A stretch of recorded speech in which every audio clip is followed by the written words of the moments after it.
Hello friends, السلام علیکم۔ Welcome to M U entertainment. M U entertainment میں آپ کا اپنا دوست محمد عمیر ایک نئی ویڈیو کے ساتھ حاضر خدمت ہے۔ دوستوں، ویڈیو شروع کرنے سے پہلے آپ کو بتاتا چلوں کہ اب تک اگر آپ نے چینل کو سبسکرائب نہیں کیا تو پلیز چینل کو سبسکرائب کریں اور ساتھ بنے بیل آئیکن کو پریس کر دیں تاکہ چینل پر آنے والی تمام لیٹسٹ ویڈیوز آپ تک بآسانی پہنچ سکیں، اور اگر آپ کو میری ویڈیوز پسند آئیں تو ان کو لائک، کمنٹ اور شیئر ضرور کیجیے گا۔ دوستو، ایسی جگہ جہاں آپ نے اپنی ابتدائی زندگی کے حسین ترین دن گزارے ہوں، وہاں سے دور جانا یا اپنی زمین سے الگ ہونا کسی کے لیے بھی اتنا آسان نہیں ہوتا۔ ایک اجنبی دیش میں الگ زبان بولنے والوں کے ساتھ اپنی پوری زندگی گزار دینا بھی آسان نہیں ہوتا، مگر وہ کون سا جذبہ ہے جو انسان کو اپنی زمین سے بھی دور ایک اجنبی جگہ رہنے پر مجبور کر سکتا ہے؟ وہ انسانوں کی بے لوث خدمت کا جذبہ ہے۔ اللہ تعالیٰ کا بھی فرمان ہے کہ تم زمین والوں پر رحم کرو، آسمان والا تم پر رحم کرے گا۔ اسی جذبہ کی بھرپور عکاسی ڈاکٹر رت فاؤ کی صورت میں نظر آتی ہے۔ 1958 میں پاکستان جیسے ملک میں جہاں غربت کے باعث علاج کی بنیادی سہولتوں کا بھی فقدان تھا، وہیں کوڑ یعنی جذام جیسے مرض میں مبتلا افراد کی تعداد بھی ہزاروں میں تھی۔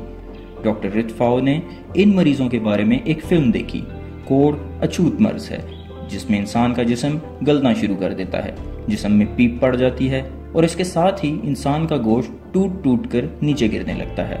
کوڑھی کے جسم سے شدید بو آتی ہے۔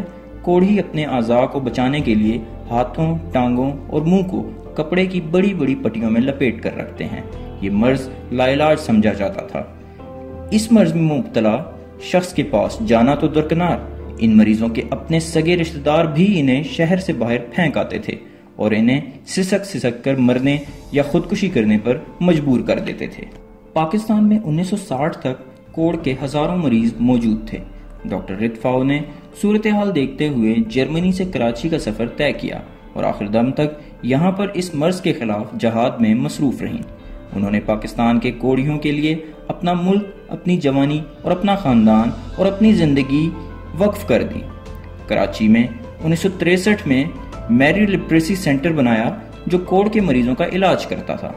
1965 تک یہ سینٹر ہاسپٹل کی شکل اختیار کر گیا تھا۔ ڈاکٹر رت فاؤ کا ارادہ نیک اور نیت صاف تھی۔ اللہ نے ان کے ہاتھ میں بہت شفا دی۔ وہ کوڑیوں کے مریضوں کو اپنے ہاتھ سے دوا کھلاتی اور ان کی مرہم پٹی بھی کرتی۔ حکومت پاکستان نے ڈاکٹر رت فاؤ کے طب کے شعبے میں خدمات پر انہیں 1988 میں پاکستان کی شہریت بھی دی۔ ان کی بے لوث خدمت کے نتیجے میں اس مرض پر 1996 میں قابو پا لیا گیا تھا اور عالمی ادارہ صحت نے پاکستان کو لیپریسی کنٹرولڈ ملک بھی قرار دیا۔ ڈاکٹر رت فاؤ نے اردو زبان میں بھی مہارت حاصل کی، جس کی وجہ سے انہیں اپنے مریضوں اور روزمرہ امور پر بے حد آسانی ہوتی تھی۔ انہوں نے جرمن زبان میں 4 کتابیں بھی تحریر کی، جس میں اپنے کام کے حوالے سے مختلف تجربات قلم بند کیے۔ انہوں نے پاکستان میں تقریباً 170 جذام سینٹرز قائم کیے۔ اس کے علاوہ ٹی بی جیسے خطرناک مرض کے حوالے سے بھی کام کیا۔ وہ اپنی شفقت، خدمت، لگن اور خلوص کی وجہ سے پورے ملک میں مشہور تھیں۔ ڈاکٹر رت فاؤ کی اس ملک سے محبت کا اندازہ اس بات سے بھی لگا سکتے ہیں کہ انہوں نے اپنی زندگی ہی میں پاکستان میں تدفین کی وصیت کی تھی۔ 1968 میں انہیں جرمنی میں آرڈر آف دی کراس عطا کیا گیا۔ حکومت پاکستان نے ڈاکٹر رت فاؤ کو 1969 میں ستارہ قائد اعظم کا اعزاز دیا۔ جرمنی کی جانب سے اس عظیم خاتون کو 1985 میں commanders cross of merit with star سے نوازا گیا۔ 1989 میں حکومت پاکستان کی جانب سے انہیں ہلال پاکستان کا اعزاز بھی دیا گیا۔ فلپائن کی حکومت کی جانب سے انہیں سن 2002 میں رومن میگسے ایوارڈ بھی دیا گیا۔ اپریل 2003 میں ڈاکٹر رت فاؤ کو جناح سوسائٹی نے جناح ایوارڈ سے بھی نوازا۔ 2004 میں انہیں آغا خان یونیورسٹی کی جانب سے ڈاکٹر آف سائنس کی اعزازی ڈگری ملی اور اسی سال روٹری کلب آف کراچی نے انہیں لائف ٹائم اچیومنٹ ایوارڈ بھی دیا۔ سن 2006 میں صدر پاکستان نے بھی ڈاکٹر رت فاؤ کو لائف ٹائم اچیومنٹ ایوارڈ سے نوازا۔ 2010 میں انہیں نشان قائد اعظم بھی ملا۔ کراچی میں جرمن قونصل خانے میں انہیں جرمن حکومت کی جانب سے سونے کا اسٹیفر میڈل بھی دیا گیا، جو اپنی نوعیت کا بہت منفرد اعزاز تھا۔ 57 برس تک پاکستانیوں کی بلا امتیاز خدمت میں مصروف عمل رہنے کے بعد ڈاکٹر رتفاؤ 88 برس کی عمر میں 10 اگست کو کراچی میں انتقال کر گئیں۔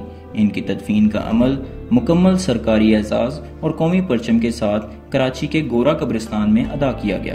تدفین میں صدر مملکت Mamnoon Hussain, army chief general Qamar Javed Bajwa, air chief marshal Sohail Aman اور دیگر اہم سیاسی اور سماجی شخصیات نے شرکت کی۔